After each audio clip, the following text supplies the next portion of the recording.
우리가 세상을 살아가다 보면 이 어려운 일을 당한 사람들을 많이 보기도 하고 또 실제로 우리가 그런 어려운 일을 경험하기도 합니다.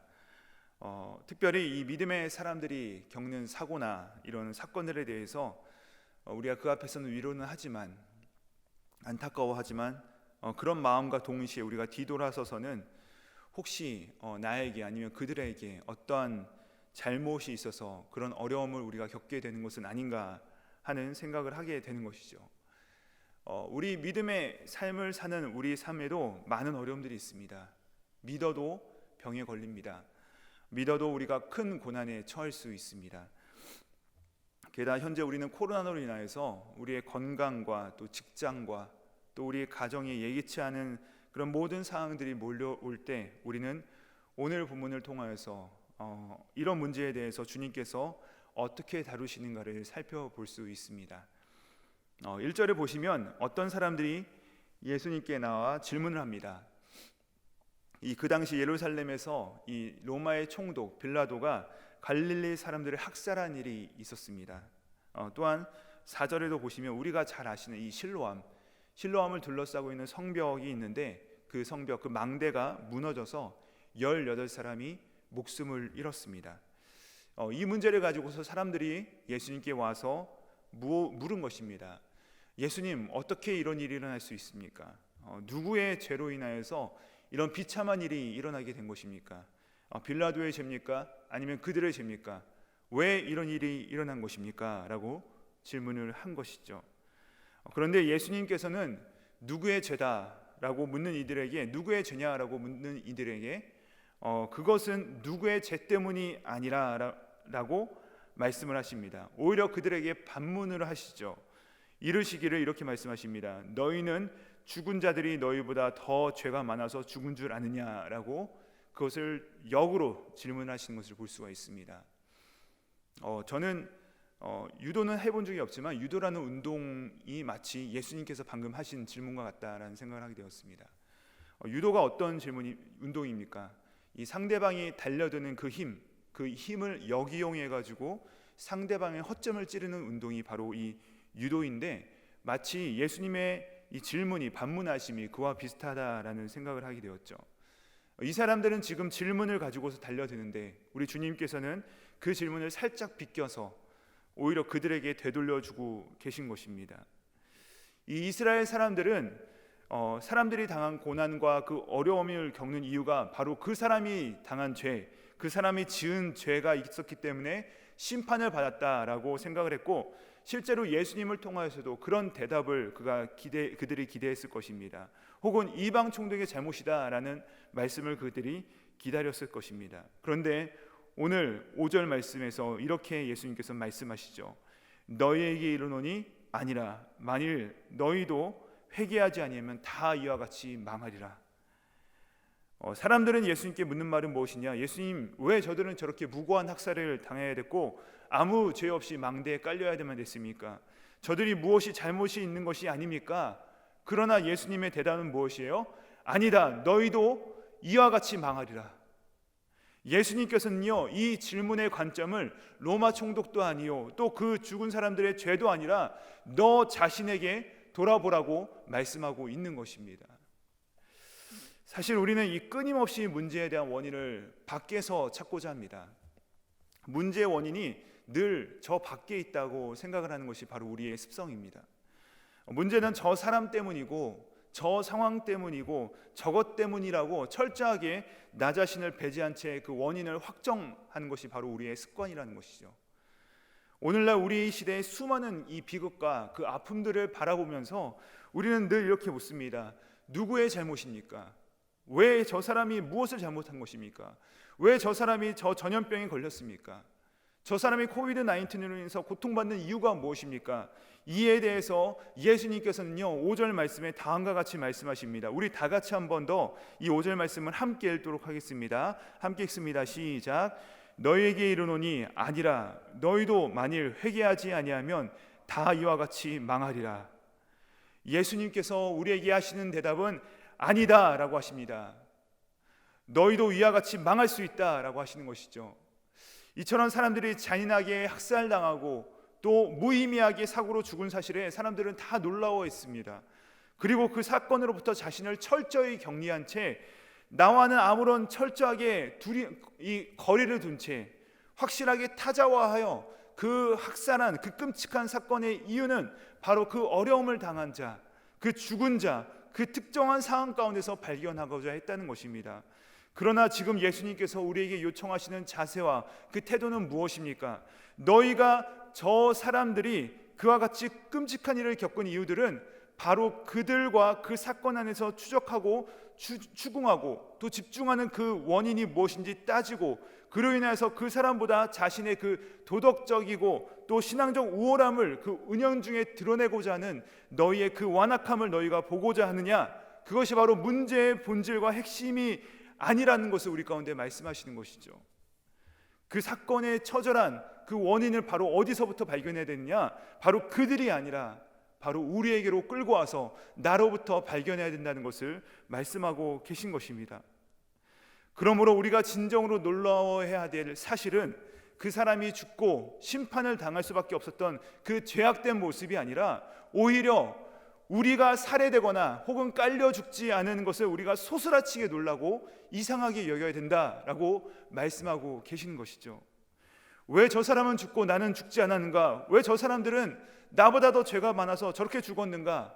아니, 나는 왜 저 사람들보다 의롭기 때문에 이렇게 멀쩡히 살아있는가? 라고 우리가 질문하는 것이 아니라 철저하게 아니다라고 말씀하시는 것입니다. 도리어 우리 주님께서는요, 우리를 향하여서 이렇게 말씀하시는 것이죠. 너희도 회개하지 아니하면 언젠간 너희도 저들처럼 심판과 멸망이 임하게 될 것이다 라고 우리 가운데 경고하고 있는 것입니다.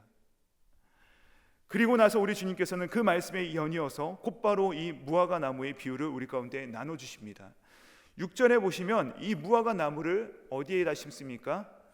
굉장히 특별한 모습이 등장하는데 6절에 보시면요, 이 무화과 나무가요 포도원에 심겨졌습니다. 이게 왜 특별하냐면요, 보편적으로 이 무화과 나무는 어떤 밭에 심겨지는 나무라기보다는 길가에 심기우는 나무입니다. 그런데 오늘 본문에 등장하는 이 무화과 나무가 심겨진 곳이 어디라고요? 네, 포도원이라고 하는 어떤 특별한 목적과 그 열매를 얻기 위한 그 땅을 비옥하게 가꾸기 위하여서 준비된 곳, 이 포도원이었다는 것이죠. 즉 본문에 나오는 이 무화과 나무는요, 특별한 배려와 또 목적을 가지고서 이 포도원에 심겨지게 된 것입니다. 이 나무는 바로 저와 여러분을 말하는 것이죠. 하나님께서는요, 우리를 사랑하여 주시고 또 우리를 향해서 관심을 가져 주시되 그분의 특별한 배려와 그분의 관심과 사랑을 보여주시면서 우리로 하여금 위기를 피하게 도와주시고 또 시시때때로 격려하여 주시고 힘을 주시는 은혜가 바로 저와 여러분을 붙들고 있다는 것입니다. 길거리에 막 자라나는 이 무화과 나무와 같은 존재가 아니라 우리는 다른 존재라고 말씀하고 계신 것이에요. 우리의 인생을 향한 그분의 분명한 의도를 가지고 특별한 목적을 가지고 이 포도원 안에 심겨지고 또 그 열심을 돌보는 그 과원지기가 있는 그런 무화과 나무와 같은 인생이라고 우리 가운데 말씀하고 있는 것입니다. 이 은혜가 바로 이 비유 가운데 담겨져 있다는 것이죠. 자, 이렇게 정성껏 또 특별히 이 무화과 나무를 배려해서 포도원에다가 자신을 길러주는 그 주인의 심정을 알아채도록 정말로 아름답게 가꿔줬습니다. 자, 그렇다면 이 무화과 나무가 마땅히 해야 될 그 책임은 무엇입니까?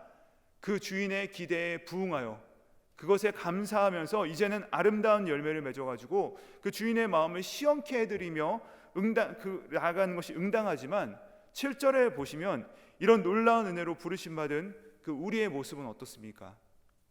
무려 3년 동안이나 아무런 열매를 맺지 못하고 또 땅만 썩여버리게 하는 그런 불충하고 답답한 모습 가운데 발견되고 있다는 것입니다. 이것이 바로 우리의 모습이라는 것이죠. 본래 길가에 아무렇게 심겼다가 다할 그 초라한 인생이 바로 우리의 원래의 운명이었지만 우리가 아무런 공로 없이 그 하나님의 은혜 가운데 구원을 받았을 뿐만 아니라 또 그 따뜻한 사랑의 손길로 시시때때 우리를 돌보시고 또 자라게 하시는 그 하나님의 돌보심과 은총을 맛보며 살아가는 존재가 되었다면, 자, 그렇다면 이 하나님의 그 마음을 알아 우리를 향한 그 하나님의 기대와 소망이 함께 동참하여서 마땅히 응당 그 열매를 맺는 그 모습으로 자라가야 될 터인데 여전히 나는 스스로 의롭다 선하다 말하면서 그 모든 문제의 원인과 그 동기들을 다른 사람으로부터 다 찾고 또 그것을 정죄하고 판단하면서 그러기에 전혀 회개하지 아니하는 그 완악하고 굳은 마음의 모습이 바로 저와 여러분의 모습임을 이 무화과에 전혀 열매 맺지 못하는 모습을 통하여서 우리 가운데 말씀해 주고 계신 것입니다. 이러한 우리를 향하는 그 포도원지기의 마음이 8절에 나와 있습니다. 우리 함께 8절의 말씀을 함께 읽어보도록 하겠습니다. 함께 읽습니다. 시작. 대답하여 이르되 주인이여 금년에도 그대로 두소서 내가 두렵하고 걸음을 줄이니. 여러분, 그렇게 오랫도록 기다렸지만 끝끝내 그 열매를 맺지 못하고 땅만 버리고 있는 그 초라한 존재로 있는 그 전락한 그 무화과 나무, 그래서 이것을 찍어서 이 아궁이에 던져버려도 할 말이 없는 비참한 존재이지만 그런 연약한 무화과 나무를 향한 그 포도원지기의 그 눈물 어린 탄원, 뭐라고 하죠? 주인이여 금년에도 그대로 두소서. 주인이여 금년에도 내버려 두소서. 이 한마디가 우리에게 얼마나 위로와 소망으로 다가오는지 모릅니다. 오늘 이 말씀이 이 중보자 되시는 예수 그리스도의 그 눈물의 기도를 우리가 발견할 수 있다는 것입니다. 주님, 올해도 참으소서. 올해도 참아주소서. 우리는 아무 자격이 없는데 이 한 해를 그 은혜 가운데 살아갈 수 있는 은혜를 입게 된 것입니다. 그러면서 우리를 다시 회개의 그 합당한 열매로 자라나게 하시는 분이 누구십니까? 이렇게 말씀하시죠. 내가 두릅하고 걸음을 줄이니. 여기서 내가가 누구죠? 네, 가수원지기 예수님이시죠. 우리가 각성한다고, 우리가 도덕적으로 회복한다고, 우리가 노력한다고 우리가 열매를 맺는 것이 아니죠. 누구의 열심으로 이것이 가능하다고 말씀하십니까? 하나님의 열심으로, 예수님 그리스도의 열심으로. 여러분, 우리의 구원과 회복은요 우리의 열심이 아닌 이 하나님의 열심으로 이루어지는 것입니다. 예수 그리스도의 은혜로 이루어지는 것입니다.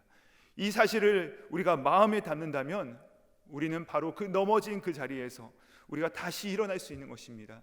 한 번만 더 기회를 주시옵소서 하는 그 주님의 그 중보의 기도가 우리에게 들려짐으로 우리가 다시 한번 일어날 수 있는 은혜를 경험하게 된다는 것입니다. 사랑하는 성도님들, 이 코로나 시기를 살아가는 우리에게 또 우리 공동체에게 주님께서 이 말씀을 통하여서 무엇을 요청하고 계십니까?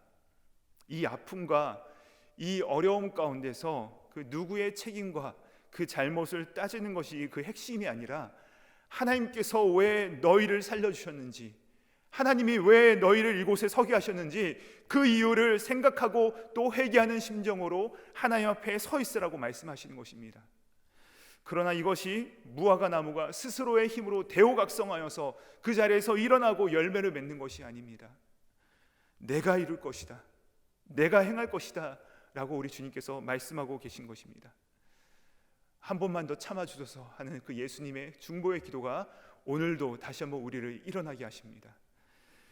우리의 그 구원을 이루시고 또 열매 맺게 하시는 이 하나님의 열심이, 이 그리스도의 중보의 능력이 오늘도 저와 여러분을 강력하게 붙드시기를 우리 주님의 이름으로 축복합니다. 기도하시겠습니다. 하나님 아버지, 감사합니다. 우리 인생에 예기치 않던 사건들 가운데 우리는 자꾸만 타인을 비방하고 정죄하며 그 반작용으로 나는 격리하여 스스로를 높이고 우리의 완악함을 자꾸만 높여드리는, 자꾸 우리의 연약함을 너무나도 자주 발견합니다. 그러나 본래 우리가 징계를 받았어야 하고 우리가 망하여야만 했지만 우리 주님께서는 그것을 유보하시고 또 기다려주신 사실을 기억하게 하여 주시옵소서. 주님, 나의 죄성을 다시 한번 깨닫게 하시고 회개의 눈물을 뿌리는 우리가 모두가 되게 하여 주시옵소서.